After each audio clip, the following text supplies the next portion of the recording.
আমি এই মুহূর্তে রয়েছি এমন একটি পুজোতে যেখানে বাংলার হারিয়ে যাওয়া জিনিসপত্র অর্থাৎ বই থেকে শুরু করে বাংলার যে কৃষ্টি সেইগুলো তুলে ধরেছে। বালি জোড়াসাততলা সার্বজনীন দুর্গা উৎসব কমিটি 111 বছর ধরে দুর্গাপুজো করে আসছে। এবছরে তাদের অভিনবত্ব থিম আমি দেখাবো। যে স্লেটগুলো আমরা জীবন থেকে মুছে দিয়েছি, সেই স্লেট ব্যবহার করি না।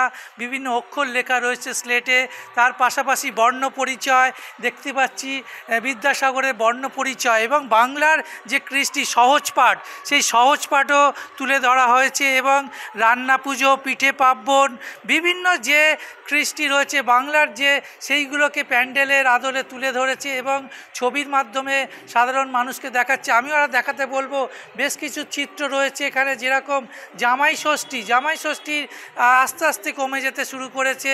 বিভিন্ন যে বাংলার বিভিন্ন সংস্কৃতি, সেই সংস্কৃতি আস্তে আস্তে মুছে যেতে চলেছে। এই পুজো কমিটি সেই ছবির মাধ্যমে তুলে ধরেছে যাতে দর্শকরা এসে তার উপভোগ করে এবং হারিয়ে যাওয়া স্মৃতিগুলোকে খুঁজে পায়। নস্টালজিয়া বাঙালির একটা অঙ্গ আর কি।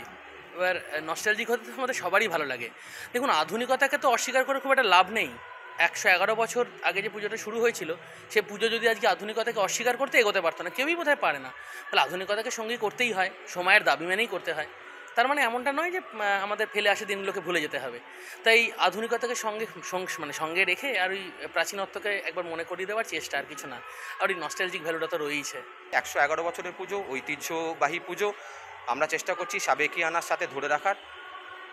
আর একইভাবে আমরা চাইবো যে আরও বছরের পর বছর এইভাবেই ভালোভাবে আমাদের পুজোটা এগিয়ে যাক, আরও উন্নতি করুক।